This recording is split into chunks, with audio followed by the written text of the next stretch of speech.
Bonjour, Salut, Patrick, enchanté. enchanté, Ambroise. Ambroise, tu es séminariste? Ouais, carrément, ouais. Très bien. En fait, j'ai beaucoup de questions à te poser. Je suis dans un confinement et je me D'accord. posais beaucoup de questions. Tu peux m'aider? Oui, carrément, oui, je suis tout à toi. Écoute. Très bien. Bon, depuis tout petit, je suis catholique et depuis que je suis petit, les gens me disent il faut adorer le Dieu Trinité. D'accord, ouais. Mais je comprends pas qu'est-ce que ça veut dire et je t'avoue que c'est pas très palpitant cette expression. Ouais, je comprends, ouais. Tu veux que je t'en dise un peu plus, c'est ça? C'est ça. Ok. Dis-moi, d'abord, c'est quoi pour toi la Trinité en fait?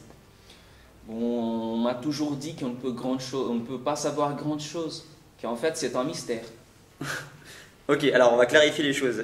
En fait, un mystère, c'est pas une idée sur laquelle on peut rien dire. C'est une idée sur laquelle on ne peut pas tout dire. En fait, c'est inépuisable en termes de connaissances, tu vois? Ok, d'abord, mais comment peut-on savoir des choses sur Dieu? Ah, bah en fait, ça, c'est ce que nous croyons, c'est que Dieu s'est révélé lui-même à nous. Il nous a révélé par sa parole son identité. Ah oui, et donc qu'est-ce qu'il a révélé sur son identité? Ah oui. Alors pour ça, je peux te dire 6 choses magnifiques. Tout d'abord, Dieu est unique. Il forme une seule substance. C'est pourquoi nous croyons en un seul Dieu. Nous sommes monothéistes. Dieu, par ailleurs, est pur esprit. Autrement dit, à l'inverse de tout ce qui est autour de nous, qui est corporel, Dieu est invisible. Troisièmement, Dieu est éternel. Autrement dit, il n'a ni début ni fin. Quatrièmement, Dieu a créé l'univers.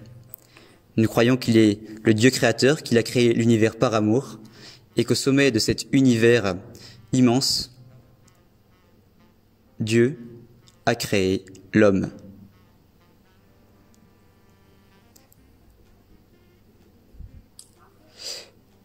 Cinquièmement, Dieu est parfait. Dieu vit dans le bien parfait. Dieu vit dans la beauté parfaite. Dieu vit dans la vérité parfaite. Dieu vit dans la vie parfaite. On dit qu'il est même le bien, qu'il est la beauté, qu'il est la vérité et que tout cela, il l'est parfaitement.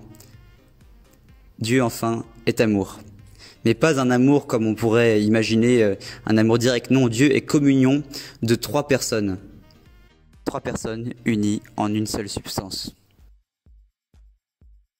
Ah oui, super, mais je ne comprends pas un truc.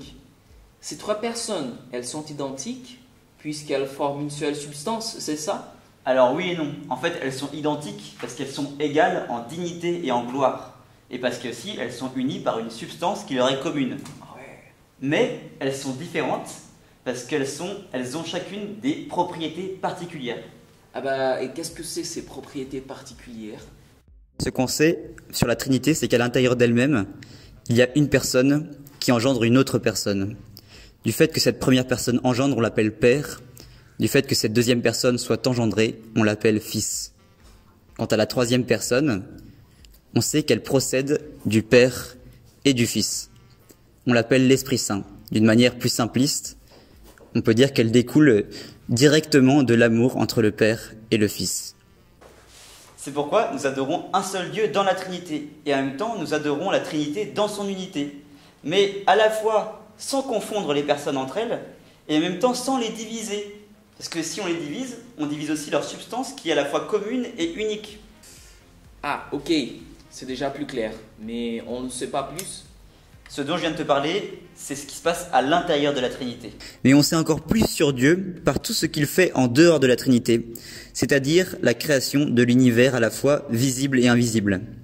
Et là, nous savons, grâce aux Saintes Écritures, que le Père décide de toute création, le Fils est la parole, c'est-à-dire l'architecte, et l'Esprit Saint donne la vie. Ainsi, la Trinité est bien réalisée par les 3 personnes divines.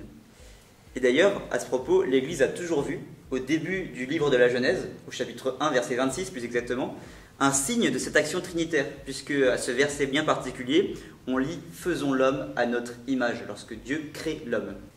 Ah oui, parce que du coup, on est à l'image et à la ressemblance de Dieu. Exactement. Et ça me permet de rebondir un peu sur la question que tu m'as posée au début, c'est pourquoi on doit adorer Dieu Trinité. En fait, pour répondre à cette question, je vais mettre de côté, si ça te dérange pas, la Trinité pour parler de toi, Patrick. Moi, d'accord. T'inquiète pas, va. Première question.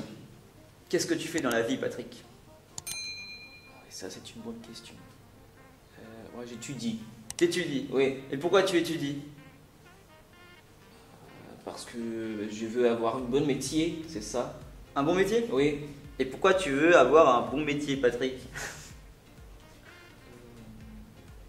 Bon, d'abord pour m'épanouir, Mhm. puis pour avoir de l'argent, pour pouvoir voyager, pour fonder une famille, D'accord, peut-être. ouais. Ok. Mais c'est marrant, pourquoi tu accordes autant d'importance au fait d'avoir une famille, d'avoir de l'argent, de t'épanouir finalement, ouais, comme tu dis? Je pense que je veux être heureux. Tu veux être heureux? Oui. Ah, c'est chouette. Est-ce qu'il y a quelque chose que tu veux plus que être heureux, Patrick? Ah plus qu'être heureux. Ah non. Non. En fait, là, tu prends conscience, Patrick, que le but de toute ta vie, et le but de la vie de tous les hommes, c'est juste d'être heureux. C'est marrant. J'y avais jamais pensé. En fait, ouais, les gens souvent oublient cette question, mais c'est marrant. Mais du coup, pour toi, Patrick, c'est quoi être heureux?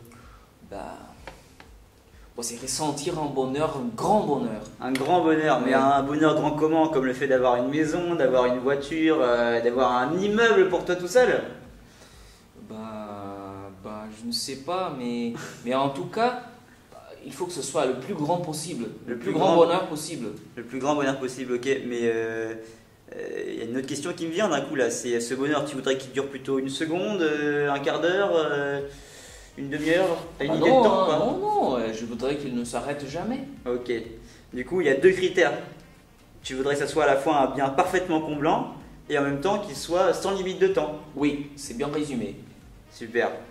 Moi j'ai une petite question encore là, parce que c'est la soirée des questions ce C'est soir. fatigant, hein. Non, Patrick, est-ce que dans ton environnement, il y a une chose qui pourrait correspondre à ces deux critères, d'être à la fois parfait et en même temps infini? Ah ouais, moi, je ne vois pas, mais j'espère que cette chose-là que tu dis, elle existe. Parce que c'est un peu triste de avoir ce désir sans limite et de ne jamais pouvoir les combler. Ouais, bon, je vais te donner un indice, Patrick. Est-ce qu'en dehors du monde, il n'y aurait pas une chose qui soit à la fois parfaite et infinie? Il y a Dieu, mais ça veut dire que je dois posséder Dieu? Tu as saisi quelque chose d'important, Patrick, ce soir? Non, en vrai, Patrick, c'est un point fondamental. Il y a en toi un vide qui fait la taille de Dieu, d'accord? Un vide, et ce vide, tu auras beau le combler de toutes les choses du monde qui t'entourent, eh bien, tu seras jamais parfaitement heureux. Tant que Dieu ne viendra pas lui-même remplir ce vide qu'il y a en toi, eh bien, tu seras toujours frustré. Ah ouais. Donc, je serai comblé seulement avec Dieu. Exactement. Donc, c'est magnifique. Comme ça, maintenant, je peux comprendre la vie des saints. Mais en tout cas, il y a un problème parce que je me souviens qu'ils ont quand même des défauts. Hein. Les saints? Oui. Oui, c'est vrai, ta question est légitime. Les saints ont des défauts. Mais en fait, oui, c'est ça. Il faut comprendre, si tu veux, ce que nous enseigne l'Église, qui est magnifique. C'est que nous sommes appelés, en tant que chrétiens baptisés, à vivre de la vie bienheureuse de la Trinité dès ici-bas sur terre, mais uniquement dans l'obscurité de la foi. Et c'est que au-delà de la mort, et ça le Seigneur nous le promet, que nous aurons, en fait, nous pourrons vivre de la lumière éternelle. Cette lumière et cette joie que notre nature réclame, en fait, tout simplement. Ah ouais. Voilà. Bon, merci Ambroise. Bah écoute, Maintenant- avec plaisir, Patrick.